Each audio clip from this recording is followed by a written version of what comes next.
الحمد للہ وکفا وسلام علی عبادہ الذین اصطفی اما بعد اعوذ باللہ من الشیطان الرجیم بسم اللہ الرحمن الرحیم الم یجدک یتیما فآوی سبحان ربک رب العزۃ عما یصفون وسلام علی المرسلین والحمد للہ رب العالمین اللہم صلی علی سیدنا محمد وعلی آل سیدنا محمد وبارک وسلم۔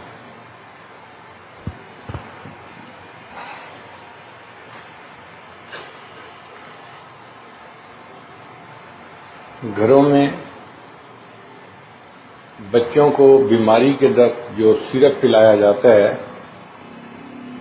اس پہ لکھا ہوتا ہے شیک ویل بیفور یوز، استعمال کرنے سے پہلے اچھی طرح اس کو ہلاؤ، اس سے اس کی افادیت بڑھ جاتی ہے۔ ایسے معلوم ہوتا ہے کہ اللہ رب العزت کے ہاں اصول یہی ہے، دنیا میں جس بندے کو عزتیں دینی ہو، مقام دینا ہو، انعام دینے سے پہلے اللہ اس بندے کو اچھی طرح آزماتے ہیں، اور اس کی دلیل قرآن عظیم الشان سے ملتی ہے۔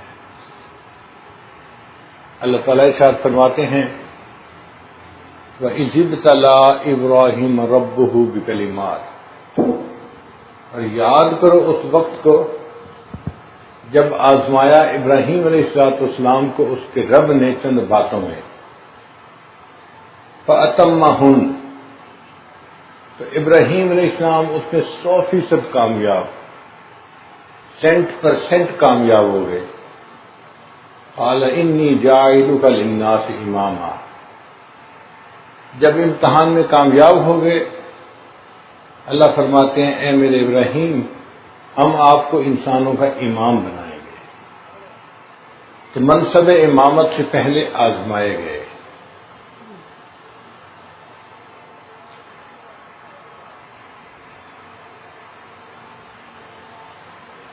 جب ابراہیم علیہ السلام نے بیت اللہ کو بنایا تو رب کریم نے ارشاد فرمایا کہ میرے خلیل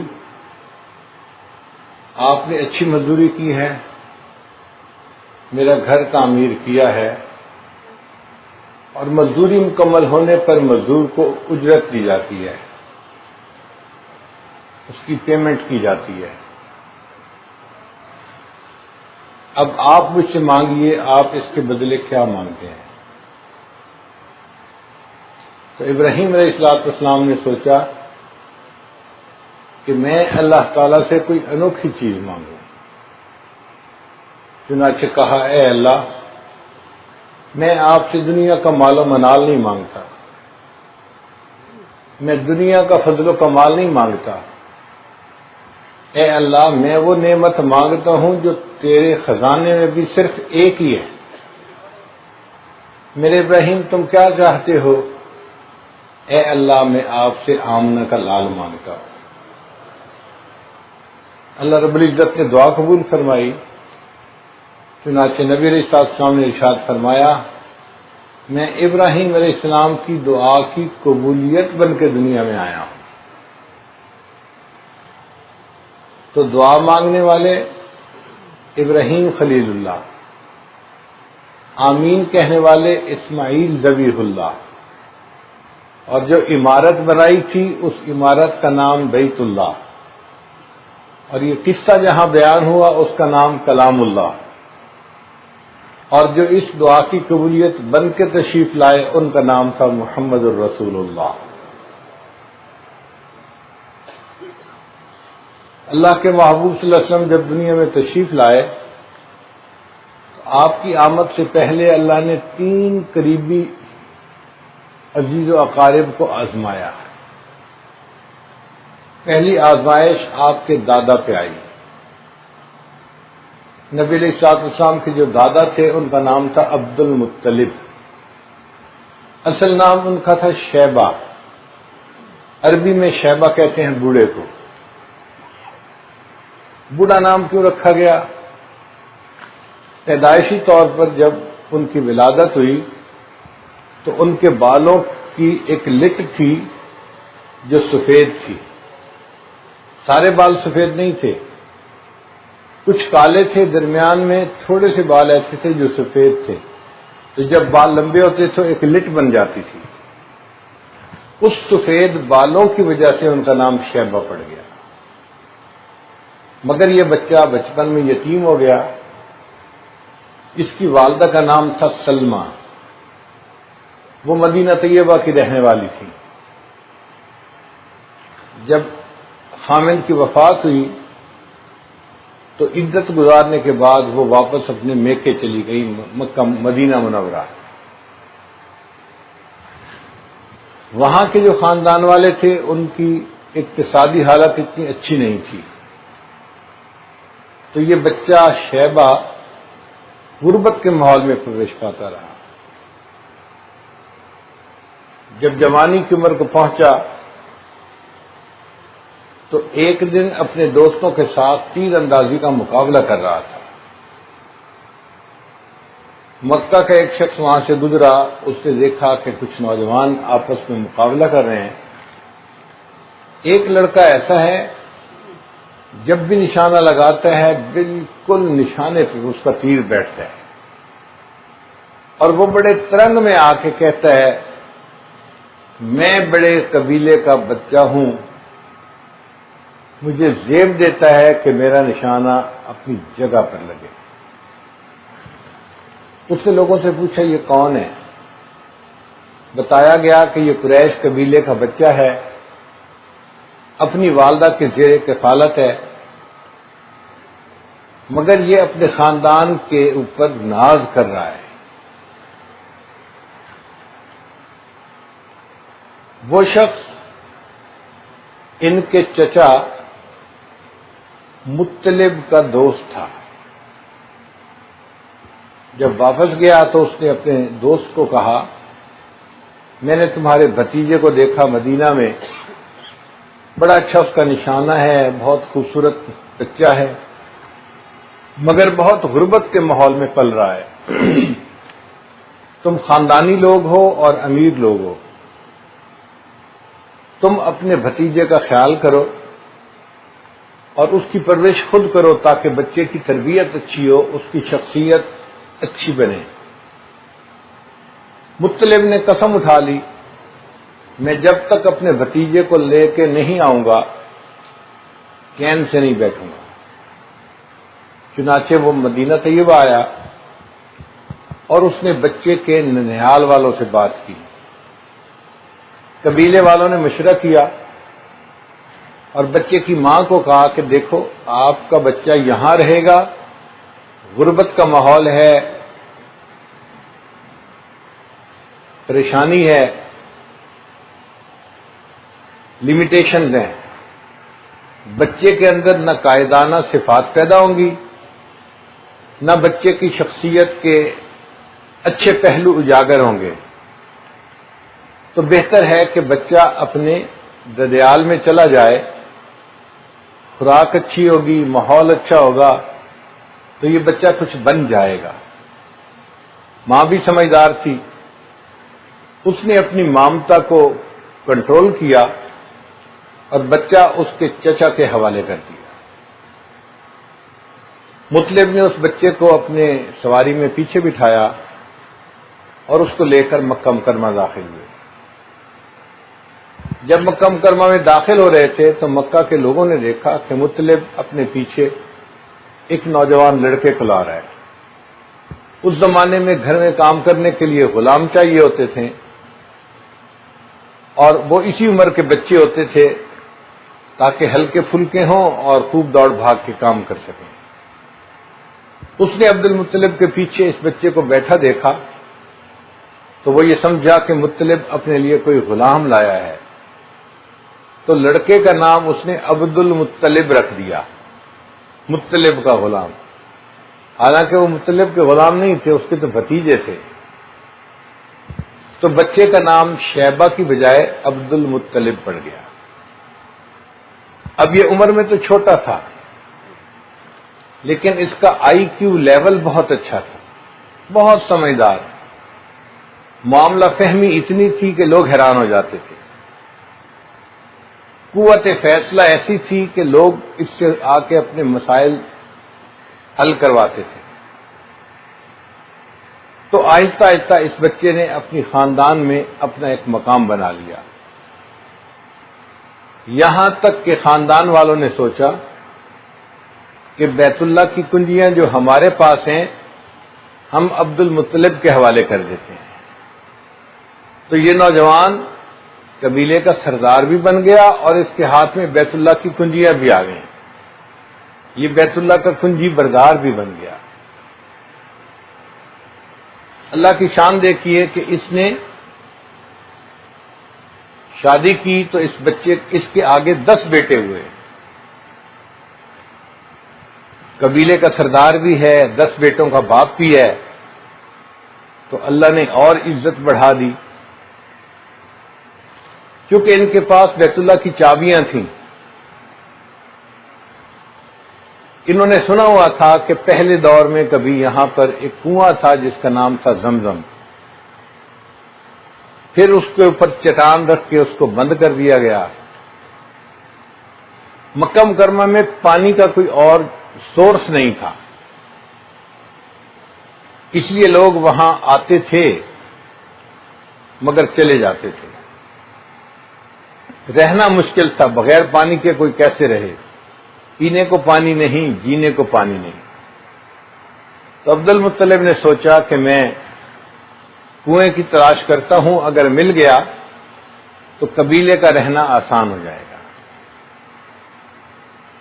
چنانچہ عبد المطلب نے ایک تیشہ بنوایا اور پہاڑوں کی چٹان کو کھودنا شروع کر دیا۔ لوگ دیکھتے کہ ایک نوجوان پتھروں کو توڑ رہا ہے، پسینے میں شرابور، اوپر سے گرمی، اور وہ بھی مکہ مکرمہ کی 50 ڈگری سینٹی گریڈ، جیسے کوئی بندہ نہایا ہوا ہوتا ہے تو پسینے میں ان کا یہ حال ہوتا، مگر یہ نوجوان اپنی دھن کا پکا تھا، اس نے ہمت نہیں ہاری، جہاں پتھر کھودتا نیچے سے پانی نہیں نکلتا تھا۔ لوگ بھی کہتے آپ کس مصیبت میں پڑ گئے ہیں، آپ کو یہ چیز نہیں مل رہی۔ تو ایک موقع پر عبد المطلب بہت زیادہ پریشان ہو گیا،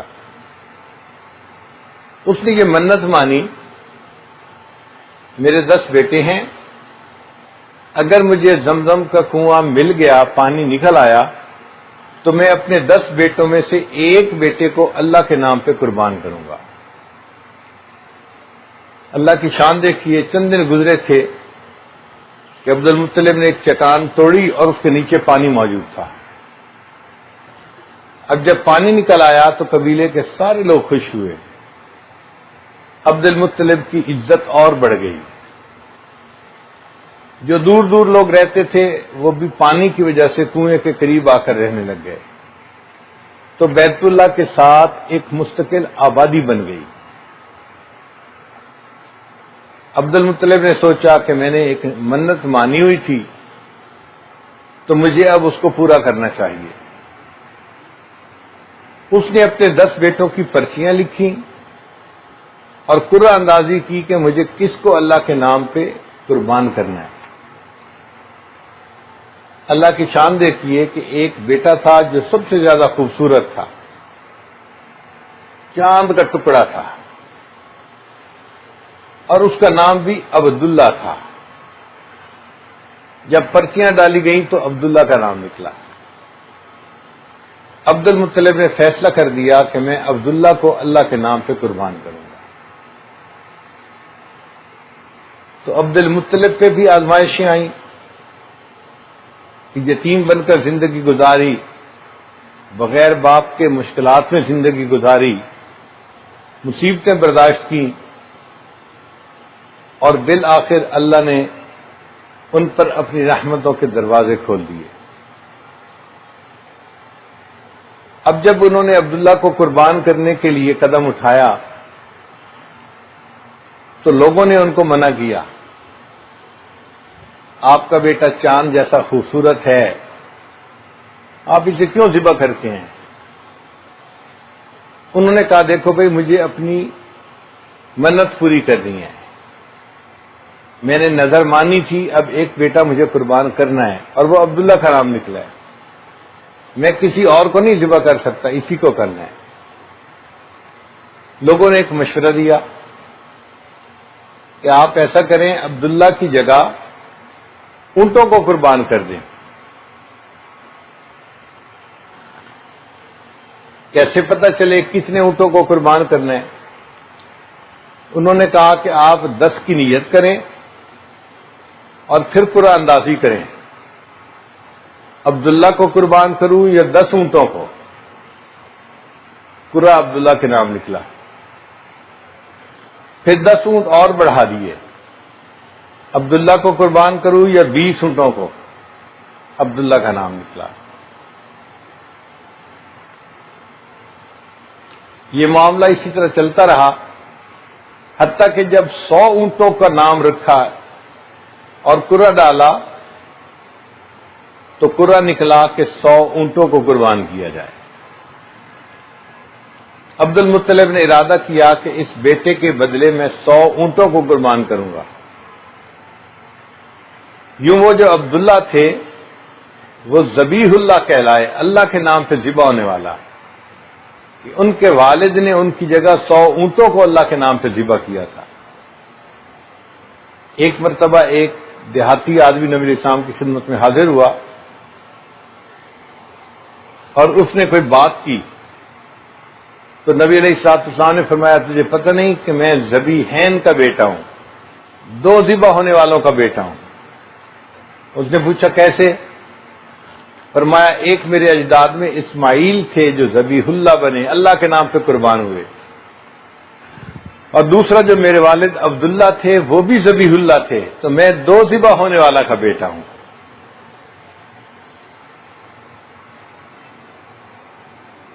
پھر تیسری آزمائش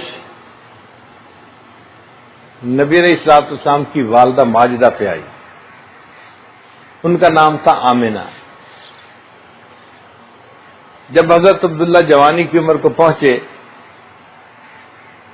ان کا چہرہ اتنا منور تھا کہ مکہ کی ہر عورت کی یہ تمنا تھی کہ میرا نکاح ان کے ساتھ ہو جائے، حتیٰ کہ کچھ عورتوں نے تو پیغام نکاح بھی بھجوائے، مگر حضرت عبداللہ نے جواب دیا کہ میرے بڑے جو فیصلہ کریں گے میں نکاح ان کے مشورے پر کروں گا۔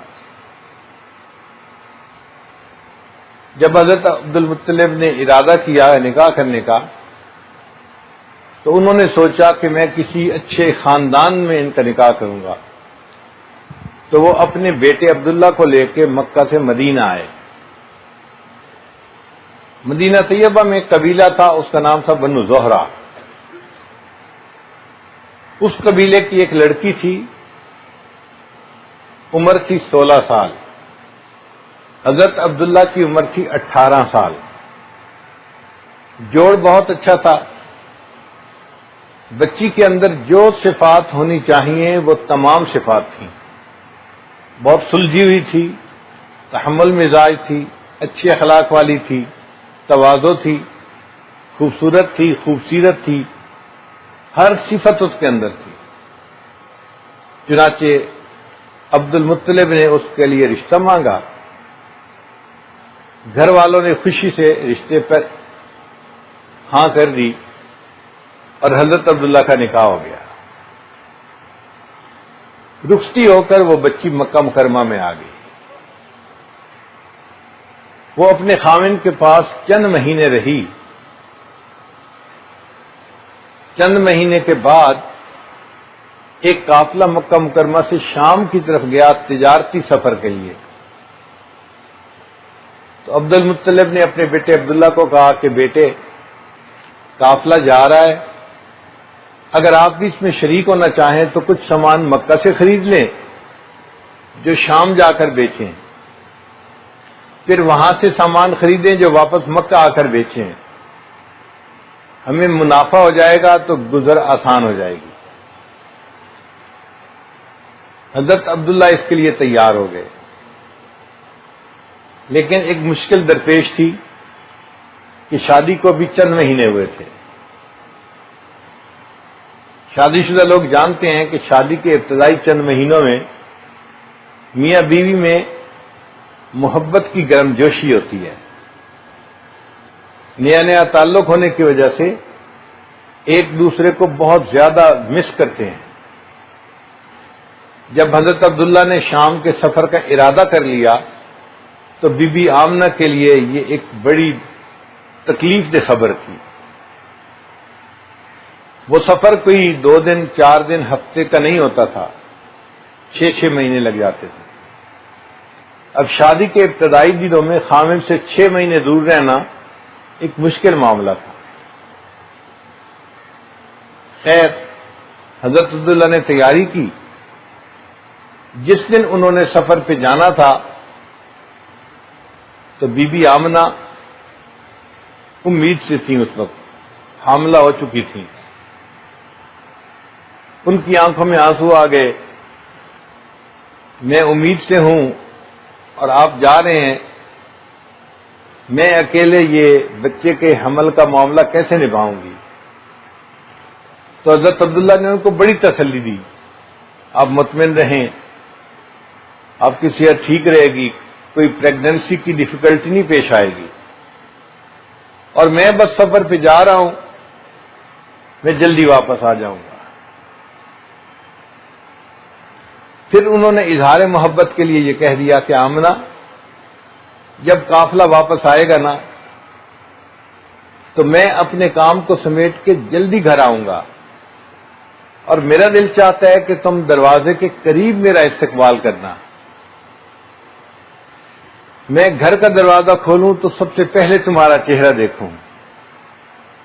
بی بی آمنہ نے وعدہ کر لیا۔ حضرت عبداللہ رخصت ہو گئے۔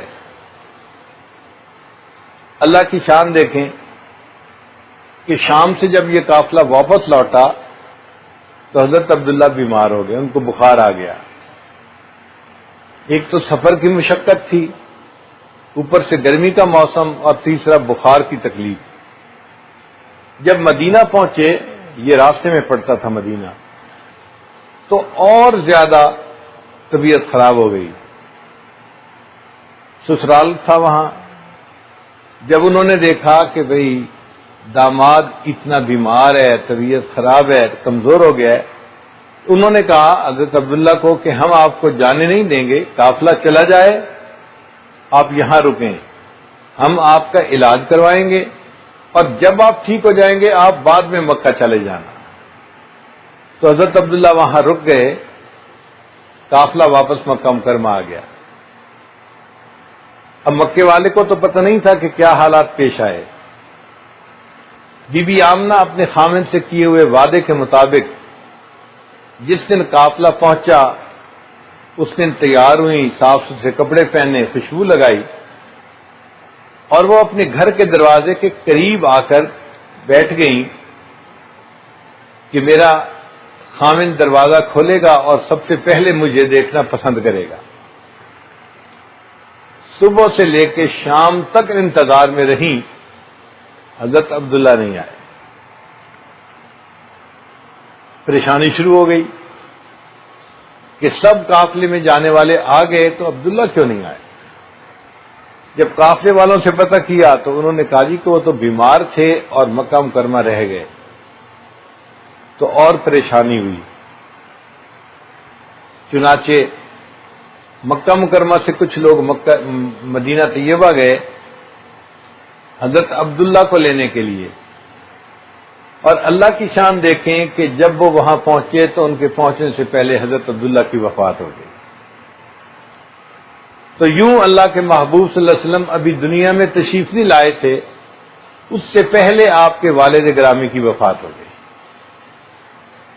تو بی بی آمنہ کی آزمائش اس سے بڑی اور کیا ہو سکتی تھی؟ 17 سال کی عمر ہے، حمل کی کیفیت ہے، خاوند پاس نہیں، اور پھر کچھ دنوں کے بعد خاوند کی وفات کی خبر ملی۔ آپ سوچ سکتے ہیں اس نوجوان بچی کے دل پہ کیا غم کے پہاڑ ٹوٹے ہوں گے۔ تو نبی علیہ السلام کے 3 قریبی اعزاء و اقارب کی آزمائش ہوئی، دادا عبد المطلب کی بھی ہوئی، پھر حضرت عبداللہ جو والد تھے نبی علیہ السلام کے ان کی بھی ہوئی، اور پھر آپ کی والدہ کی بھی آزمائش ہوئی اور خوب تکلیف پہنچی۔ پھر ان آزمائشوں کے بعد اللہ نے اپنے محبوب صلی اللہ علیہ وسلم کو دنیا میں بھیجا۔ بی بی آمنہ فرماتی ہیں کہ میں حاملہ تھی، مگر میں عجیب احوال دیکھتی تھی۔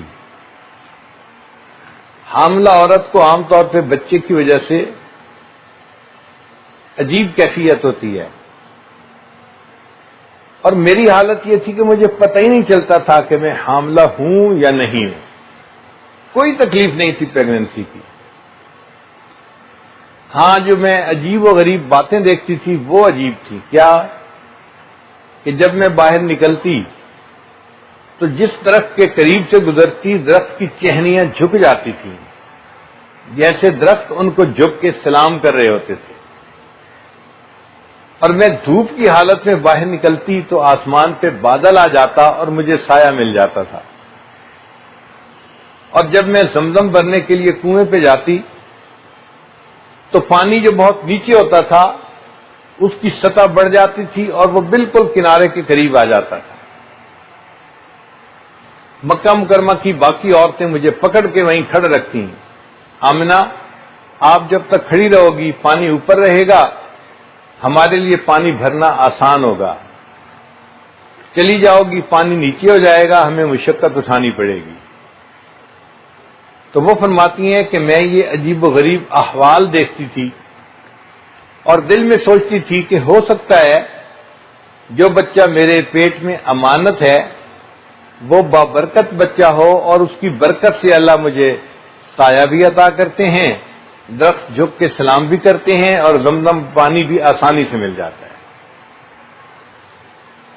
پھر ایک ایسا وقت آیا کہ آسمان کے اوپر ایک سرخ ستارہ چمکدار ہوا۔ یہودیوں کی کتابوں میں یہ نشانی تھی کہ نبی آخر الزمان جب دنیا میں تشریف لانے والے ہوں گے تو سرخ ستارہ چمکے گا۔ اب جب انہوں نے سرخ ستارے کو چمکتے دیکھا تو وہ سمجھ گئے کہ وہ جو خاص شخصیت آنی تھی اس کے آنے کا وقت قریب ہو گیا۔ تو یہودیوں نے پہلے اپنے خاندان کی لڑکیوں سے پوچھا کوئی لڑکی ایسی ہے جو حاملہ ہو اور حمل کے اتنے مہینے کہ اب اس کو پیچھے 1 مہینہ وضع حمل میں باقی ہو۔ پتہ چلا عورتیں حاملہ تو ہیں لیکن بچوں کی ولادت میں ابھی بڑا وقت ہے، 6 مہینے 8 مہینے۔ مدینہ کے باقی گھروں سے پتہ کروایا، یہی اطلاعات ملی۔ پھر انہوں نے مکہ مکرمہ سے پتہ کروایا،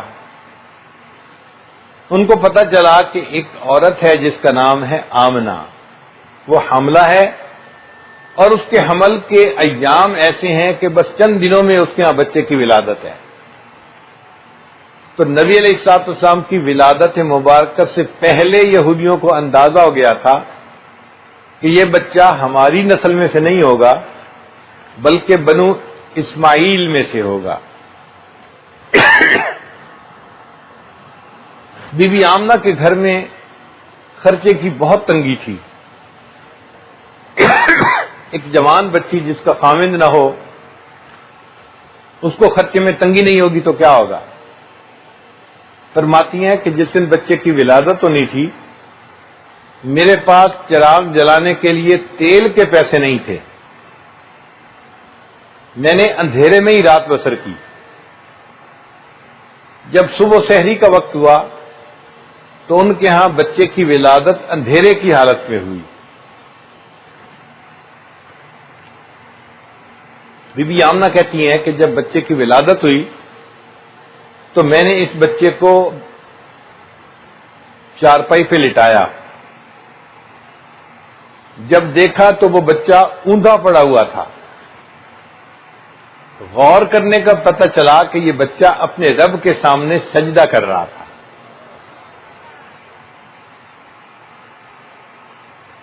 صبح ہوئی، عبد المطلب بہت خوش تھے کہ میرا بیٹا عبداللہ تو مجھ سے جدا ہو گیا، لیکن عبداللہ کی ایک نشانی اللہ نے مجھے گھر میں عطا کر دی۔ دادا کو اپنے پوتے سے بہت پیار، وہ ان کو اٹھا کر بیت اللہ لے گئے۔ اس زمانے میں جس گھر میں بچہ پیدا ہوتا تھا، حصول برکت کے لیے اس بچے کو سب سے پہلے بیت اللہ لے جایا جاتا تھا۔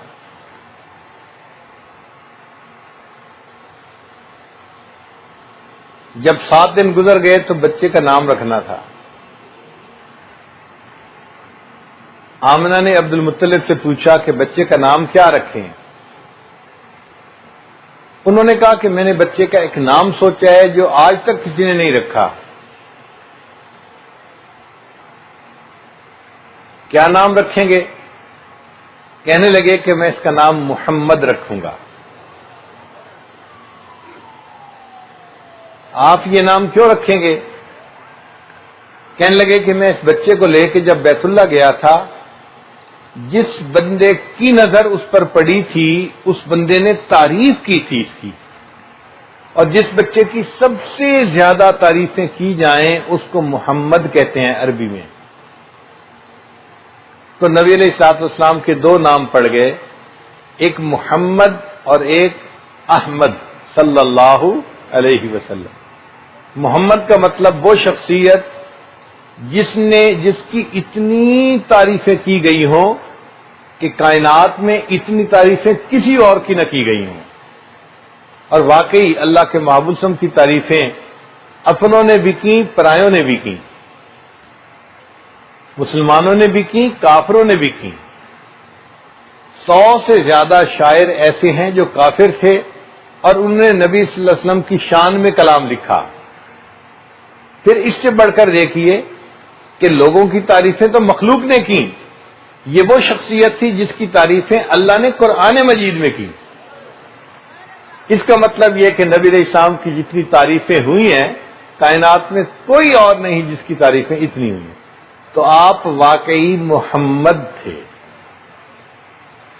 اور دوسرا نام آپ کا احمد پڑ گیا۔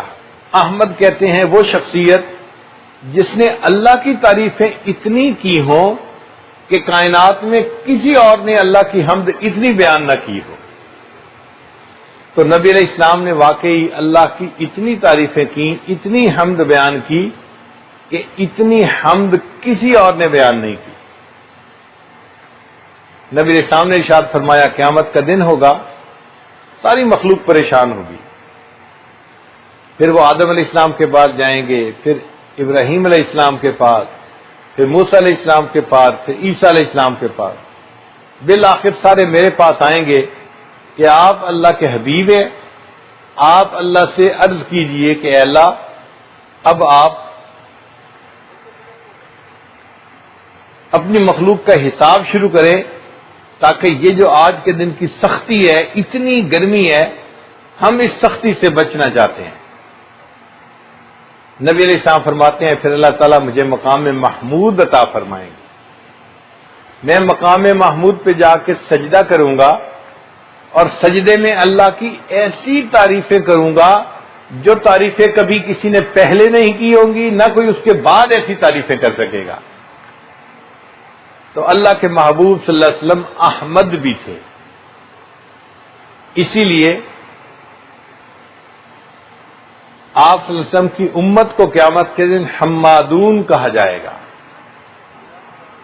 اور نبی علیہ الصلوۃ والسلام کا جو محل جنت میں ہوگا اس کا نام ہوگا بیت الحمد۔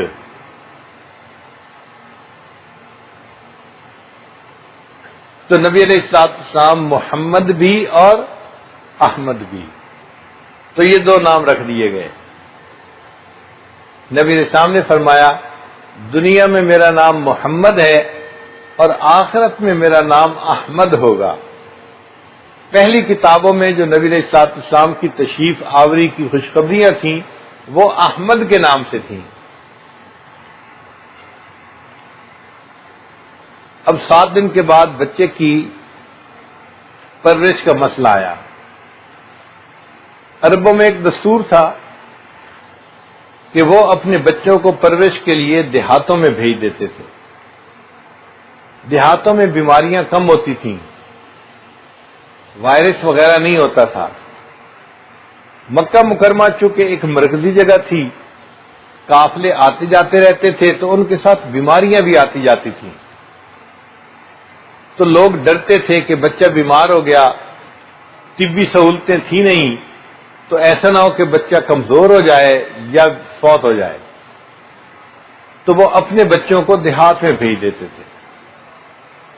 ایک تو بچے کی صحت اچھی ہو جاتی تھی، اور دوسرا بچہ وہاں پہ عربی زبان جو سیکھتا تھا وہ خالص عربی ہوتی تھی، دوسری زبانوں کے الفاظ نہیں سیکھتا تھا ساتھ۔ تو ان دو وجوہات سے دیہاتوں میں بچوں کو بھیج دیا جاتا تھا۔ جو عورتیں پرورش کرتی تھیں ان عورتوں کو اس کے بدلے انعام دے دیا جاتا تھا، تو ان عورتوں کا گزر اوقات آسان ہو جاتی تھی۔ ایک تھا قبیلہ بنو سعد، وہ طائف کے قریب رہتا تھا۔ اس قبیلے کی 10 عورتوں نے پروگرام بنایا، ہم مکہ مکرمہ چلتی ہیں اور بچوں کو لے کے آتی ہیں، ان کو پالیں گی اور پھر اس کے بدلے ہمیں اجرت ملے گی اور ہمارے کام آسان ہو جائیں گے۔ چنانچہ وہ 10 عورتیں بچوں کو لینے کے لیے مکہ مکرمہ چلی۔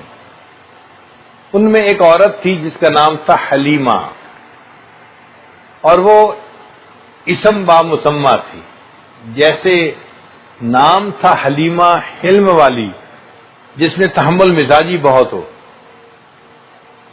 اس میں واقعی تحمل مزاجی تھی بھی بہت زیادہ۔ حلیم الطبع تھی، وہ بھی ساتھ تھی۔ اس کے پاس ایک اونٹنی تھی اور ایک گدی تھی، یعنی 2 جانور تھے، خامند بھی ساتھ تھا۔ اس کی سواریاں کمزور تھیں، بیمار تھیں۔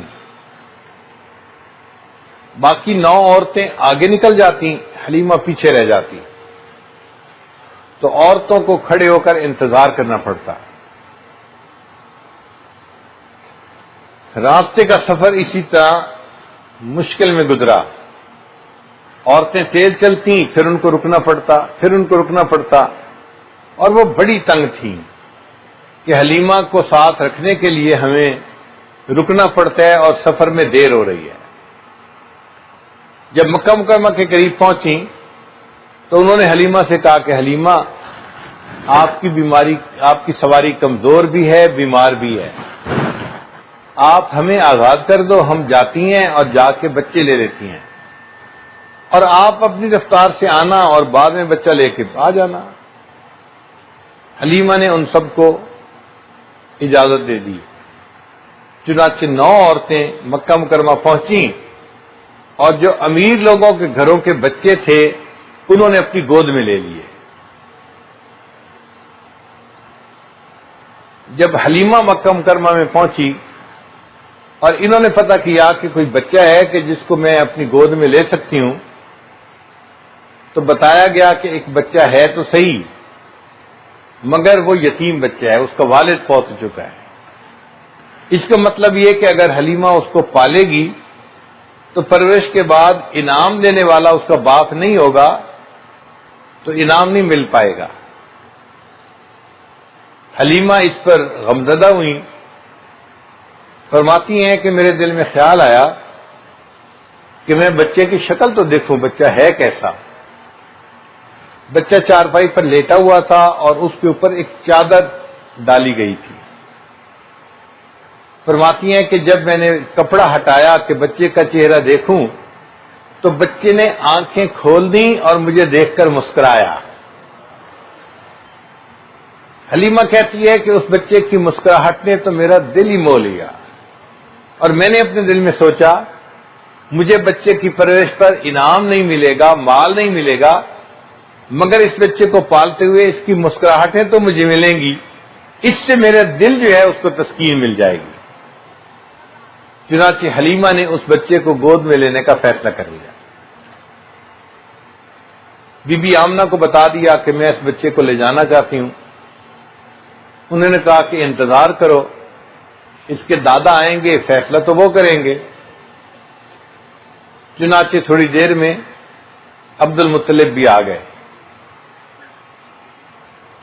اب حلیمہ نے کہا میں اس بچے کو اپنی گود میں لینا چاہتی ہوں، خیال رکھوں گی، اچھی طرح اس کو پالوں گی، آپ لوگ مطمئن رہیں۔ اور ویسے بچہ اتنا خوبصورت ہے کہ میں نے کبھی کسی دیہات میں ایسا خوبصورت بچہ نہیں دیکھا۔ اس کی بات کو سن کے بی بی آمنہ بولی حلیمہ تو دیہات کی رہنے والی ہے، میں شہر کی رہنے والی ہوں، مدینہ اور مکہ کے، میں نے شہروں میں بھی ایسا خوبصورت بچہ نہیں دیکھا۔ جب انہوں نے یہ بات کی تو عبد المطلب بولے حلیمہ تم نے دیہات میں ایسا خوبصورت بچہ نہیں دیکھا، اور آمنہ تم نے شہروں میں کبھی ایسا خوبصورت بچہ نہیں دیکھا، اور میں تو ملکوں کا سفر کرنے والا ہوں، میں نے ملکوں کے اندر کبھی ایسا خوبصورت بچہ نہیں دیکھا۔ اگر اس موقع پہ جبریل علیہ السلام پاس ہوتے اور کوئی ان سے پوچھتا جی کہ آپ بھی ذرا اپنے کمنٹس دے دیجئے اس کے بارے میں، تو جبریل علیہ السلام کے کمنٹس یہ ہوتے حلیمہ تو نے دیہات میں خوبصورت بچہ نہ دیکھا، آمنہ تو نے شہروں میں ایسا بچہ نہ دیکھا، اور عبد المطلب آپ نے ملکوں میں ایسا بچہ نہ دیکھا، اور میں تو پوری دنیا کو دیکھ چکا ہوں، میں نے پوری دنیا میں ایسا خوبصورت بچہ نہیں دیکھا۔ اور اگر کوئی بندہ اللہ تعالیٰ سے اس وقت عرض کرتا کہ اے اللہ ذرا آپ بھی اس بچے کے بارے میں اپنے کمنٹس دے دیجئے، تو وہ کمنٹس کیا ہوتے حلیمہ تو نے دیہات میں خوبصورت بچہ نہ دیکھا، آمنہ تو نے شہروں میں ایسا خوبصورت بچہ نہ دیکھا، عبد المطلب تو نے ملکوں میں ایسا خوبصورت بچہ نہ دیکھا، اور جبرائیل تو نے پوری دنیا میں ایسا خوبصورت بچہ نہ دیکھا، اور میں پروردگار گواہی دیتا ہوں میں نے اپنی پوری مخلوق میں ایسا خوبصورت بچہ نہیں دیکھا۔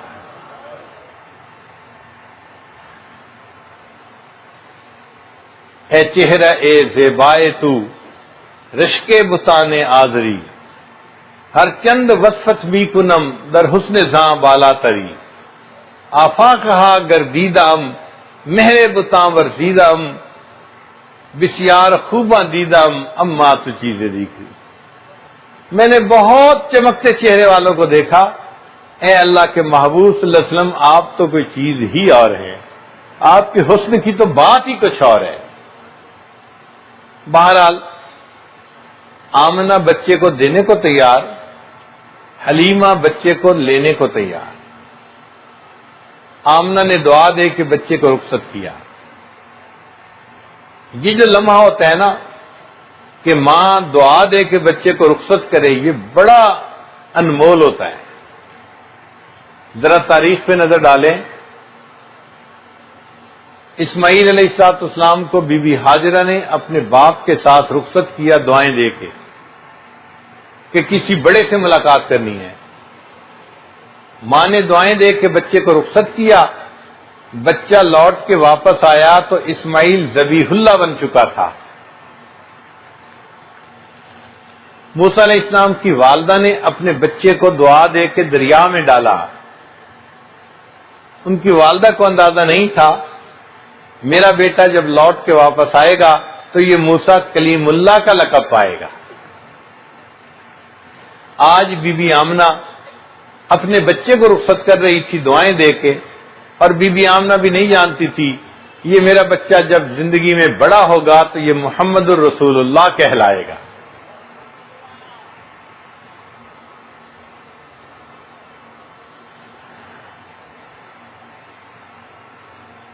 تو حلیمہ نے بچے کو اپنی گود میں لیا۔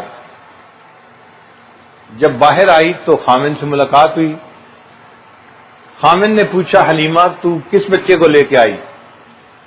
کہنے لگی کہ اس کا والد تو نہیں ہے، لیکن مجھے اس کی مسکراہٹ نے میرا دل مو لیا تو میں اس کو لے کے آ گئی ہوں۔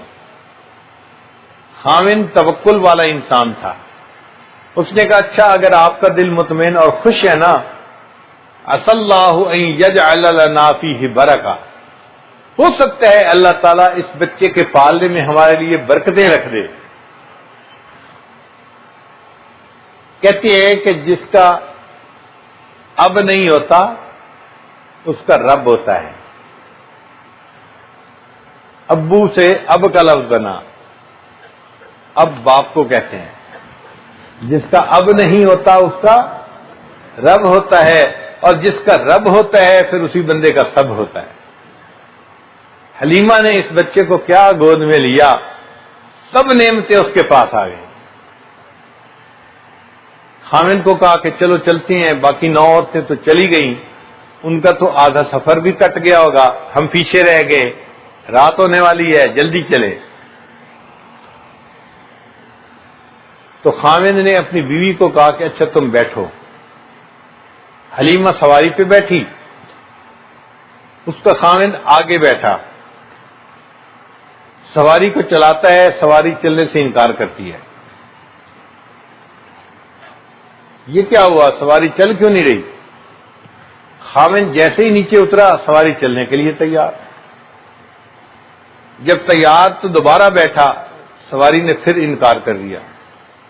جب 2-3 بار ایسا ہوا تو اس کے خامن نے کہا کہ جب میں نیچے ہوتا ہوں تو سواری چلنے کو تیار ہوتی ہے، جب میں اوپر بیٹھتا ہوں تو سواری چلنے سے انکار کرتی ہے۔ بیوی نے کہا ہاں مجھے بھی یہ لگتا ہے کہ جب تم آگے بیٹھتے ہو اس بچے کی طرف تمہاری پیٹھ ہوتی ہے، سواری چلنے سے انکار کر دیتی ہے، مجھے لگتا ہے کہ تم مجھے آگے بٹھاؤ اور خود پیچھے بیٹھو تو سواری چل پڑے گی۔ جب اس ترتیب سے بیٹھے سواری نے بھاگنا شروع کر دیا۔ اللہ نے پیغام دے دیا حلیمہ کے خامد کو کہ یہ وہ شخصیت ہے جو کائنات کی صدر نشین ہے، تم اسے اپنی پشت کے پیچھے نہیں بٹھا سکتے، آگے بٹھاؤ گے تو سواری چلے گی ورنہ سواری نہیں چلے گی۔ اب سواری بھاگنے لگی، تیز چلنے لگی۔ اللہ کی شان دیکھیں کہ راستے میں جو پہلے جانے والی 9 عورتیں تھیں ان سے ملاقات ہو گئی، حلیمہ کی سواری ان سے بھی آگے نکلنے لگی۔ عورتیں حیران، یہ وہی حلیمہ ہے جس کی سواری پیچھے رکتی تھی اور ہمیں بار بار کھڑا ہونا پڑتا تھا، اب اس کے پاس سواری کون سی آ گئی کہ یہ بھاگی جا رہی ہے اور ہم سے بھی آگے نکلی جا رہی ہے۔ عورتوں نے کہا حلیمہ کیا تم نے سواری کو بدل لیا؟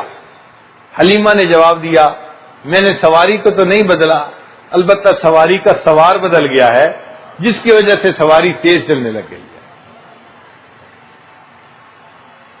حلیمہ اس بچے کو لے کے اپنے گھر آئیں،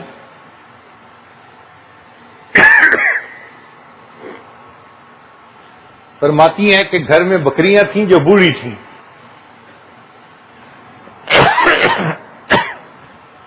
دودھ نہیں دیتی تھیں، مگر اس بچے کے گھر میں آنے کے بعد ان بکریوں کے تھن دودھ سے بھر گئے تھے۔ میرے خامن نے ان بچیوں کا دودھ نکالا، گھر میں جتنے برتن تھے سب کے سب دودھ سے بھر گئے اور دودھ ختم نہیں ہوتا تھا۔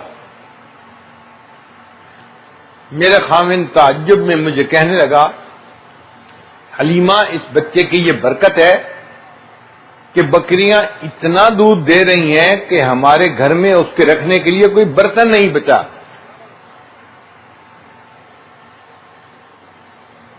حلیمہ فرماتی ہیں کہ میں دوسری عورتوں کے ساتھ جب بیٹھتی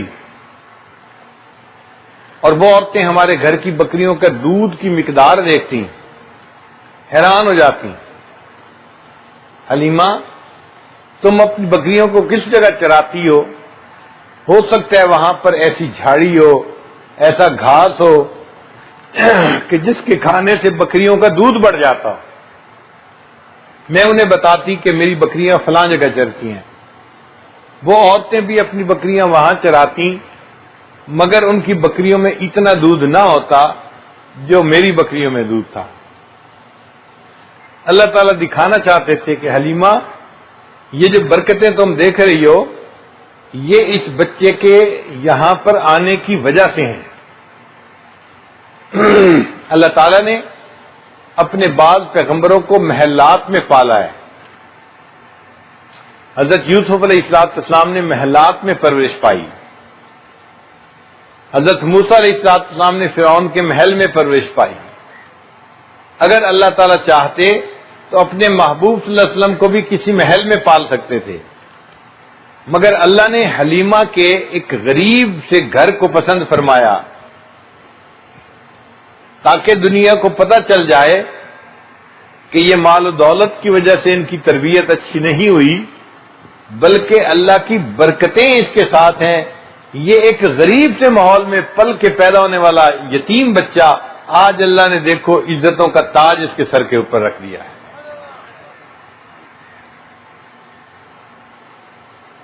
حلیمہ کہتی ہیں کہ اس بچے کو پال کے میرا دل اتنا خوش تھا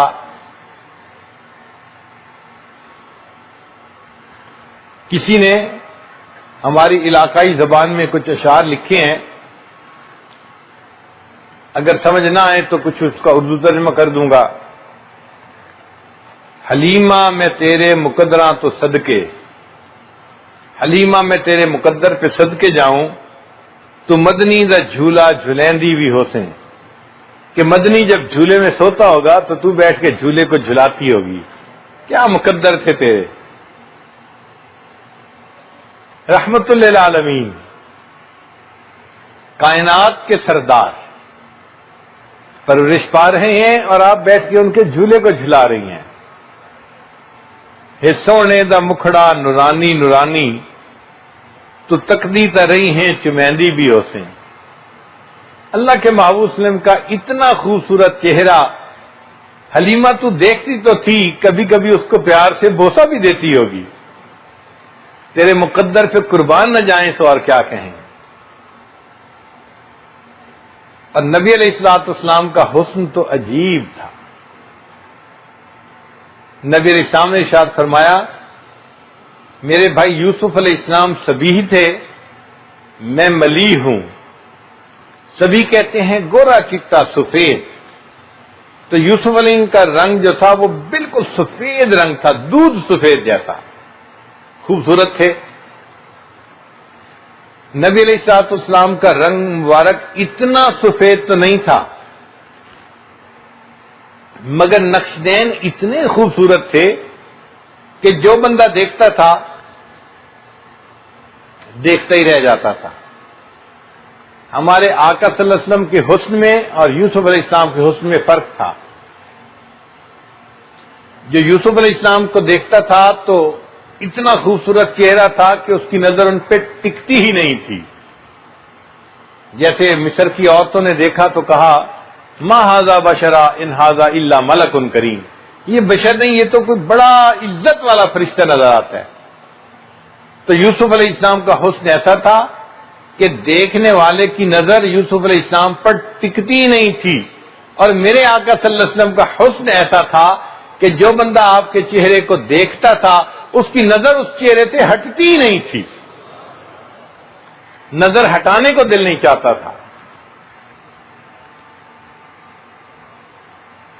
اے عرشاں دا چند ہے کھڈونا بھی جس دا، تو اس بے مثل نو کھڈیندی بھی ہو سیں۔ حلیمہ، جس کا کھلونا اللہ نے عرش کے چاند کو بنا دیا، تو اس کو گھر کے اندر کھلاتی ہوگی بچے کو، تو کتنے مقدروں والی ہے۔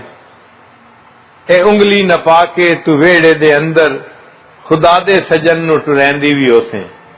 اس زمانے میں واکر تو تھے نہیں، تو بچے جب چلنا شروع کرتے تھے تو ماں اپنے بچے کی انگلی پکڑ کے اس کو چلنا سکھاتی تھی۔ تو کہتے ہیں حلیمہ تیرے مقدموں پہ قربان جاؤں، تو اللہ کے سجن کو، اللہ کے محبوب کی انگلی پکڑ کے اس کو چلنا سکھایا کرتی تھی۔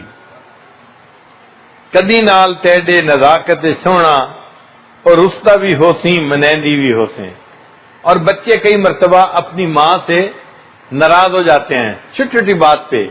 معصوم بچے ہوتے ہیں نا، ان کی مائیں پھر اپنے بچے کو مناتی ہیں، بیٹا اپنی ماما سے نہیں روٹھتے، بیٹا تم کیوں ایسے رو رہے ہو، تو وہ اس کو مناتی ہیں. تو وہ کہتے ہیں کہ حلیمہ تو نے جو اس نبی علیہ السلام کی پرورش کی، تو بچپن میں کبھی وہ تجھ سے روٹھتے بھی ہوں گے، تو میں سوچتا ہوں کہ تو کیسے ان کو مناتی ہوگی.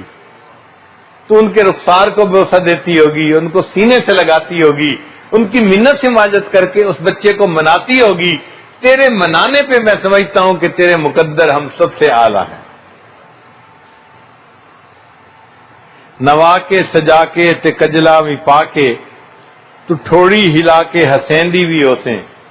ہمارے ہاں چھوٹے بچے کو جب روزانہ نہلاتے ہیں، اچھے کپڑے پہناتے ہیں، تو آنکھوں میں سرما ڈالتے ہیں، اور ماں پھر سوچتی ہے کہ میرا بچہ اتنا خوبصورت لگ رہا ہے، اس کو نظر نہ لگ جائے، تو وہ پھر اس بچے کی ٹھوڑی پہ ایسے انگوٹھا رکھ کے نہ کہتی ہے اچھا بچہ ذرا ہنس کے دکھاؤ. تو بچہ مسکرا کے دکھاتا ہے، تو مسکراتے بچے کو دیکھ کے ماں کا دل باغ باغ ہو جاتا ہے. تو شاعر کہتے ہیں کہ حلیمہ تو بھی اللہ کے اس محبوب صلی اللہ علیہ وسلم کو نہلاتی ہوگی، اچھے کپڑے پہناتی ہوگی، اور آنکھوں میں اس کے سرما ڈال کے اس کی ٹھوڑی پکڑ کے اس کو ہنساتی ہوگی، اور اس ہنستے ہوئے چہرے کا دیدار کرتی ہوگی. میں تیرے مقدروں پہ قربان جاؤں.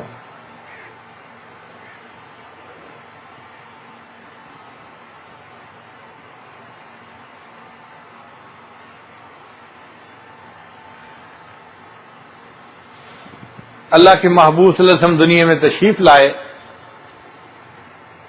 یہ اس دنیا کو رحمت للعالمین سے حصہ ملا. کسی شاعر نے لکھا، خلیل اللہ نے جس کے لیے حق سے دعائیں کی، ذبیح اللہ نے وقت ذبح جس کی التجائیں کی، جو بن کے روشنی پھر دیدہ یعقوب میں آیا، جسے یوسف نے اپنے حسن کے نئے رنگ میں پایا، کلیم اللہ کا دل روشن ہوا جس ذوق فشانی سے، وہ جس کی آرزو بھڑکی جواب لن ترانی سے، وہ جس کے نام سے داؤد نے نغمہ سرائی کی، وہ جس کی یاد میں شاہ سلیمان نے گدائی کی، دل یحییٰ میں ارما رہ گئے جس کی زیارت کے، لب عیسیٰ پہ آئے واز جس کی شان رحمت کے، مبارک ہو وہ ختم المرسلین تشریف لے آئے، جناب رحمت للعالمین تشریف لے آئے. تو اللہ کے محبوب صلی اللہ علیہ وسلم کا اس دنیا میں آنا اس پوری کائنات کے لیے رحمت کا باعث بن گیا. حلیمہ کے گھر میں نبی علیہ السلام پرورش فرما رہے تھے. حلیمہ کہتی ہیں میں نے ایک عجیب بات دیکھی، اس بچے کو میں اپنے دونوں طرف کی چھاتیوں سے دودھ پلانے لگتی، یہ ایک ہی طرف سے دودھ پیتا تھا، دوسری طرف کے پستان کو منہ بھی نہیں لگاتا تھا. تو میں حیران ہوتی تھی کہ ایسا کیوں ہے. حلیمہ کو بات سمجھ میں نہیں آئی. آج ہمیں بات سمجھ میں آتی ہے کہ حلیمہ ایک اور بچے کو بھی انہی دنوں میں پال رہی تھی. تو دودھ پینے والے بچے دو تھے، تو اللہ کے محبوب ہم صرف ایک طرف سے دودھ پیتے تھے. میں دوسری طرف کے دودھ پستان کی منہ بھی لگانا پسند نہیں کرتا. آنے والے وقت میں نے انصاف کا سبق دینا ہے. دنیا تانا دے گی، خود اپنے بھائی کے حصے کا دودھ پی جاتے تھے، ہمیں انصاف سکھانے آئے ہیں. اللہ نے بچپن میں ہی اس بچے کو دوسری طرف کا دودھ پینے سے منع فرما دیا. میرے محبوب ہم آپ کے اوپر کوئی الزام ہی ایسا نہ لگ. حلیمہ کے گھر میں بکریاں تھیں، اور اس کی ایک بیٹی تھی، جوان العمر تھی، 15-17 سال کی عمر ہوگی. وہ ان بکریوں کو روزانہ چرانے لے جاتی تھی. ایک دن حلیمہ نے دیکھا کہ حشیمہ بکریوں کو چرانے نہیں لے گئی. دن کے 10-11 بجے کا وقت ہو چکا تھا، اور چرانے کے لیے تو جانوروں کو صبح صبح نکالنا پڑتا ہے. تو ماں نے اپنی بیٹی سے کہا کہ شیما آج بکریوں کو چرانے کیوں نہیں لے گئی؟ امی بکریاں زیادہ ہیں، میں اکیلی ہوں، میں ان کے پیچھے بھاگ بھاگ کے تھک جاتی ہوں، مجھے ہیلپ کی ضرورت ہے، کوئی اور بھی میرے ساتھ جائے۔ حلیمہ نے کہا کہ بیٹی گھر میں ہم 3 فرد ہیں، میں بھی بوڑھی ہوں، کمزور ہوں، تیرا باپ بھی بوڑھا اور کمزور ہے، اور تیسرا تم جوان العمر ہو، اب یہ کام گھر میں آپ ہی کر سکتی ہو، ہم بوڑھے ماں باپ نہیں کر سکتے۔ اس نے کہا اچھا اماں اگر یہ کام مجھے ہی کرنا ہے نا تو میرے اس چھوٹے بھائی محمد کو میرے ساتھ بھیج دیں۔ حلیمہ نے کہا کہ بیٹا یہ دودھ پیتا بچہ ہے، یہ تو ابھی کھڑا بھی نہیں ہو سکتا، واک بھی نہیں کر سکتا، انفینٹ ہے، تم اس بچے کو ساتھ لے جاؤ گی، بچے کو سنبھالو گی یا اپنی بکریوں کو سنبھالو گی؟ شیما نے کہا امی اگر بھائی کو ساتھ بھیجیں گی تو میں بکریوں کو سنبھال لوں گی، اگر نہیں بھیجیں گی تو مجھ سے بکریاں نہیں چرائی جاتی، میں نہیں جا سکتی۔ تو ماں کو بات سمجھ میں نہیں آئی، اس نے کہا شیما تمہاری بات سمجھ میں نہیں آتی، تم کیسے بکریوں کو جو ہے چرا سکو گی؟ اس نے کہا اماں میں آپ کو سچ بات بتاؤں، ایک دن میں اپنے اس بھائی کو بکریاں چرانے کے لیے ساتھ لے کے گئی تھی، اور اس دن میں نے 3 باتیں دیکھی تھی۔ پہلی بات، میں جہاں بھی جاتی تھی ایک بادل میرے اوپر سایہ رکھتا تھا، مجھے پورا دن دھوپ میں جانے کی ضرورت ہی پیش نہیں آئی۔ دوسری بات، میں نے ایک راہب کو دیکھا، وہ قریب سے گزرا اور اس نے اس بچے کو بہت پیار کیا اور مجھے کہنے لگا کہ مجھے لگتا ہے تمہارا یہ بھائی کوئی بڑی عظیم شخصیت بنے گا۔ امی مجھے اس کی تعریفیں اچھی لگیں کہ اس نے میرے بھائی کی تعریفیں کی۔ اور تیسری بات امی بتاؤں کہ میں جب اس دن بکریوں کو لے کر گئی چرانے کے لیے تو میں تو اپنے بھائی کو گود میں لے کر ایک جگہ بیٹھ گئی، میری بکریوں نے جلدی جلدی گھاس چر لیا، اور جہاں میں بیٹھی تھی یہ بکریاں میرے سامنے آ کر گھیرے ڈال کے بیٹھ گئیں۔ پھر اس کے بعد بقیہ وقت میں بھی بھائی کا چہرہ دیکھتی رہی، میری بکریاں بھی میرے بھائی کا چہرہ دیکھتی رہی، مجھے بھاگنے کی ضرورت ہی نہیں پیش آئی۔ تو اللہ رب العزت نے اپنے محبوب صلی اللہ علیہ وسلم کو ایسا حسن عطا کیا تھا۔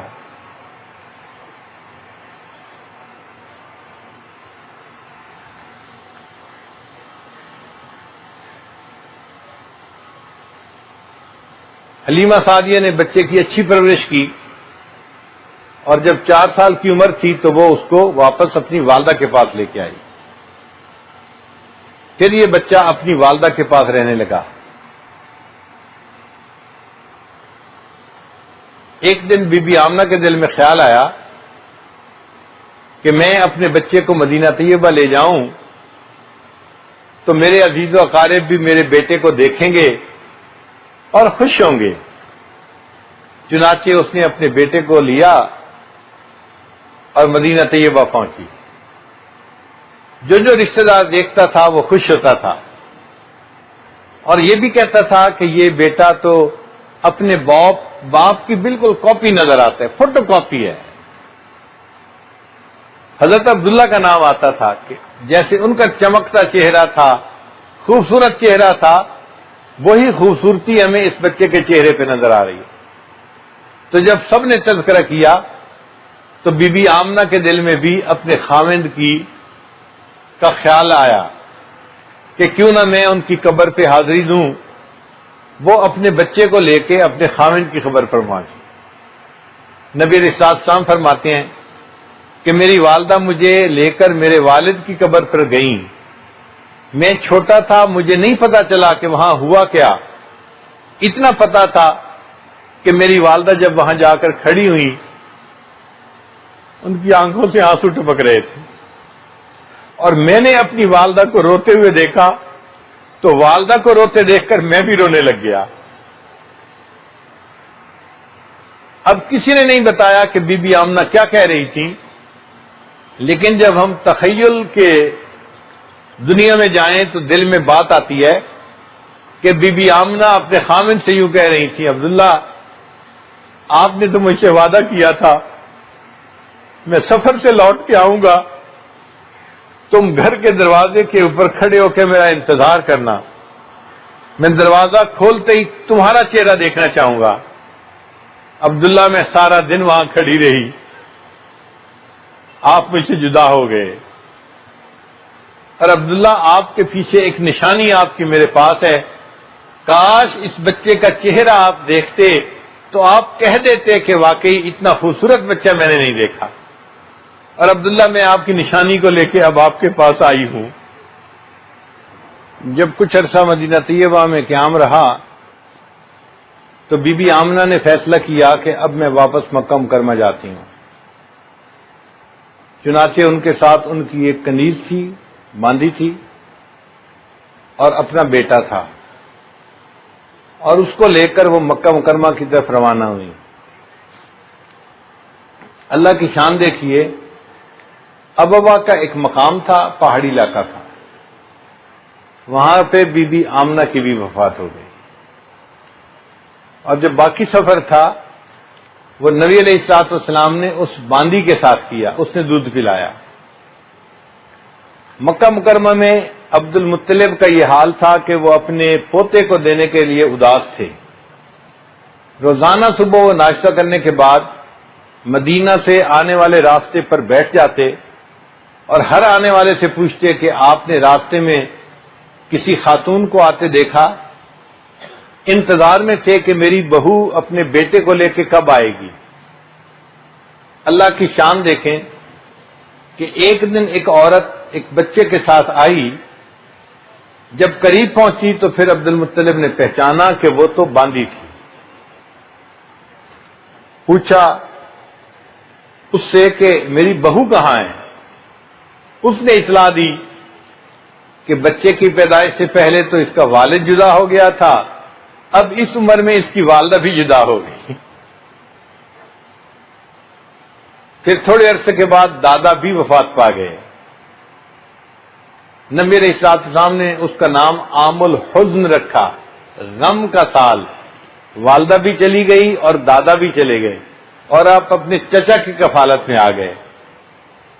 آپ ذرا غور کیجئے کہ نبی علیہ الصلوۃ والسلام کی مبارک زندگی میں ابتدا کیسی عجیب ہے۔ پیدائش سے پہلے والد کا سارا چھن گیا، پھر چند سال کے ہوئے تو والدہ کا سارا چھن گیا، اور چند سال کی عمر ہوئی تو دادا کا سارا بھی چھن گیا۔ اللہ نے ان سہاروں کو کیوں واپس لے لیا؟ اللہ دکھانا چاہتے تھے کہ جو لوگوں کو اللہ پہ بھروسہ رکھنے کی تعلیم دینے کے لیے آیا ہے، کل کو لوگ اسے تانا نہ دیں۔ خود تو سہاروں کی مدد سے زندگی گزاری، اور ہمیں کہتے ہیں کہ صرف اللہ کو سہارا بناؤ، سب سہاروں کو چھوڑ دو۔ اللہ نے فرمایا دیکھو میں اس بچے کو بلا سہارا پال کے دکھاتا ہوں، تم بھی دنیا کے سہاروں سے نظر ہٹا کے اللہ پہ نظر جما لو گے تو اللہ ہی تمہارا سہارا بن جائے گا۔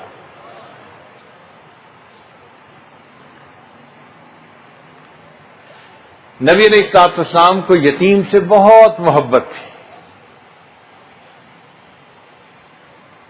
عید کا دن ہے، اللہ کے حبیب صلی اللہ علیہ وسلم عید پڑھنے کے لیے گھر سے باہر تشریف لائے۔ جب گلی سے گزرنے لگے تو کچھ بچے کھیل رہے تھے، انہوں نے سلام کیا، نبی علیہ السلام جواب دے کے آگے بڑھ گئے۔